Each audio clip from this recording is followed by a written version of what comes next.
साल 1998 अमेरिका के एक व्यक्ति ने लगभग $8 बिलियन का एक प्राइवेट आइलैंड को खरीदा और ये आइलैंड दुनिया की जन्नत से कम नहीं और ये आइलैंड 70 से 72 एकड़ जमीनों में फैला हुआ है।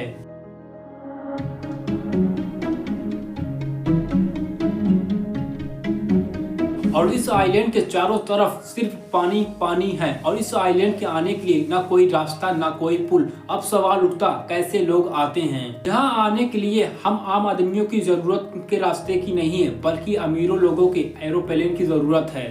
बल्कि अरबपति $1 मिलियन अरबपतियों की एरोप्लेन की जरूरत हुआ करती थी। और इस प्राइवेट आइलैंड में एक काला सच छुपाया गया है। प्राइवेट आइलैंड में 12 से 18 साल की लड़कियों को बुलाकर उनका शोषण किया जाता था।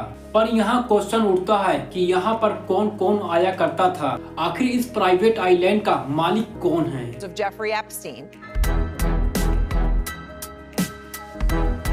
आखिर क्या पीएम मोदी ने जेफरी से कभी सलाह मांगी थी। पॉइंट्स हैं और आप ये बात समझ लो, देश ये समझ ले कि प्रधानमंत्री कॉम्प्रोमाइज्ड है। आखिर जब जेफरी कुछ बताने वाला था उसकी जेल में मृत्यु क्यों हो गई। आइए सब कुछ समझते हैं आज की स्पेशल वीडियो के अंदर। Behind them at the wedding, almost seeming to be photobombing them.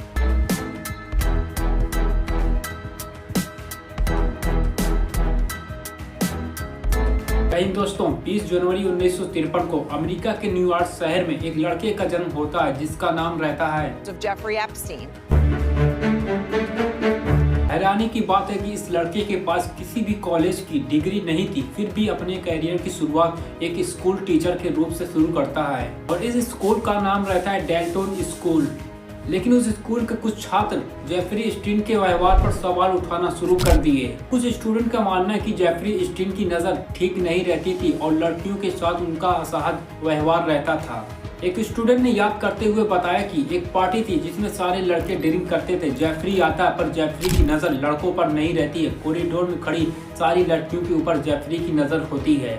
और इस स्कूल में बिजनेसमैन और अमीर के लड़के पढ़ते थे जिसकी वजह से जेफरी एप्स्टीन को डेल्टन स्कूल से निकाल दिया जाता है। स्कूल से निकालने जाने पर एप्स्टीन ने बियर स्टर्न नामक की एक बड़ी फाइनेंशियल कंपनी में कदम रखा और यहाँ एलन ग्रीनबर्ग की वजह से जेफरी को यहाँ पर सिफारिश पर नौकरी मिल जाती है। और यहाँ जेफरी ने खुद को इतना साबित कर देता है, खुद को इतना मेहनत करके दिखा देता है कि कंपनी का पार्टनर बन जाता है। और यहाँ से उसने खुद अपनी फाइनेंशियल फर्म शुरू की जिसकी वजह से उसकी मुलाकात देश के अमीर, दुनिया के सबसे अमीर बिजनेसमैन, लाखों अरबोपति लोगों से होने लगी।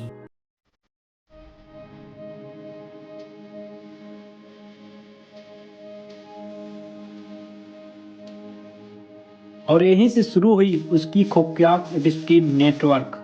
साल 1998 जेफरी ने $8 अरब खर्च करके एक प्राइवेट आइलैंड को खरीदा और ये प्राइवेट आइलैंड किसी दुनिया की जन्नत से कम नहीं था और ये आइलैंड 70 से 72 एकड़ की जमीनों में फैला हुआ था। और इस आइलैंड के चारों ओर सिर्फ पानी पानी पानी है। इस आइलैंड में बहुत सारी चीजें मौजूद है। आइए देखते हैं क्या क्या है। Guest house, helicopter landing pad, निजी जेटी, स्विमिंग पूल, जिम, घना जंगल, प्राइवेट रोड। प्राइवेट आइलैंड पर आने के लिए ना कोई सड़क ना कोई पुल बल्कि प्राइवेट एरोप्लेन या बोट होती है। अब समय आता है 15 मार्च 2005 को फ्लोरिडा के पलाम बीच में एक 14 साल की लड़की अपने परिवार के साथ पुलिस शिकायत दर्ज कराती है। शिकायत में ये कहा जाता है कि मेरी बच्ची को एक बिजनेसमैन ने बुलाया था सिर्फ मसाज के लिए। अभी उस परिवार ने उस रिपोर्ट में लिखाते हैं कि मेरी बच्ची को बुलाया था सिर्फ मसाज के लिए, बल्कि उनके साथ उस सारे बिजनेसमैन लोग मिलकर यौन शोषण करते हैं।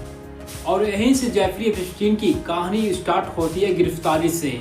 जब पुलिस जांच करती है उसके घर में तो फोन रिकॉर्ड, मैसेज, लेटर बरामद हुए जिनसे पता चला कि उसने आइलैंड पे 14 साल से 18 साल की कई लड़कियों को बुलाया जाता था और जो भी लड़कियों को बुलाया जाता वो लड़की कभी भी वापस नहीं जा पाती थी। साल 2007 को जेफरी एप्स्टीन को राज अपराधी माना जाता है और उसे 18 महीने की सजा सुनाई जाती है। और अफसोस की बात यह है कि उसने सिर्फ 13 महीनों तक सजा को काटा था। अब समय आता है साल 2019। एप्स्टीन के खिलाफ फिर से एक शिकायत दर्ज होती है और फिर से एप्स्टीन को गिरफ्तार कर लिया जाता है। और जहाँ एप्स्टीन बंद रहता है उस जेल में न कैमरे थे न कुछ एक दिन खबर आती है कि जेफरी एप्स्टीन की मृत्यु हो जाती है। अमेरिका कांग्रेस ने एप्स्टीन फाइल को खुलवाने के लिए बार बार सरकार से सवाल करती थी और एप्स्टीन फाइल खुलने का भी समय आ गया था। अमेरिका कांग्रेस ने 2024 से लेकर 2025 तक अमेरिका की सरकार से सवाल पूछे और अमेरिका की सरकार से कहती है कि जेफरी एप्स्टीन की फाइलों को ओपन किया जाए। 19 दिसंबर 2025 को एप्स्टीन के पहले फाइल का दस्तावेज जारी हुआ,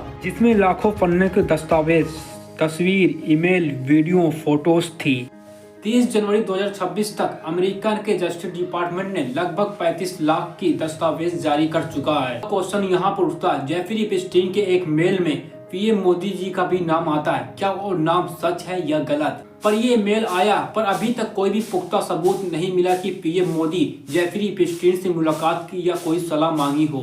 2017 को मेल के जरिए से एक चीज पता चली कि इजराइल यात्रा पर पीएम मोदी जी का जिक्र हुआ, पर ये चीज ये नहीं लगा सकता है कि पीएम मोदी ने जेफरी एप्स्टीन से कोई सलाह या कोई मदद मांगी हो। बीजेपी लोगों का कहना है कि इस ईमेल के जरिए से गलत मतलब निकाला जा रहा है। इस बारे में क्या कहना चाहते हैं? जहां दुनिया के बड़े बड़े लोग एप्स्टीन के फाइल पर आए, जहां दुनिया के लोग जेफरी के पास जाते थे अपनी अय्याशी करने के लिए, इस बारे में आप लोगों को क्या राय कमेंट सेक्शन में जरूर बताएं और इस वीडियो को ज्यादा से ज्यादा शेयर करें। मिलते किसी और वीडियो में, तब तक जय हिंद।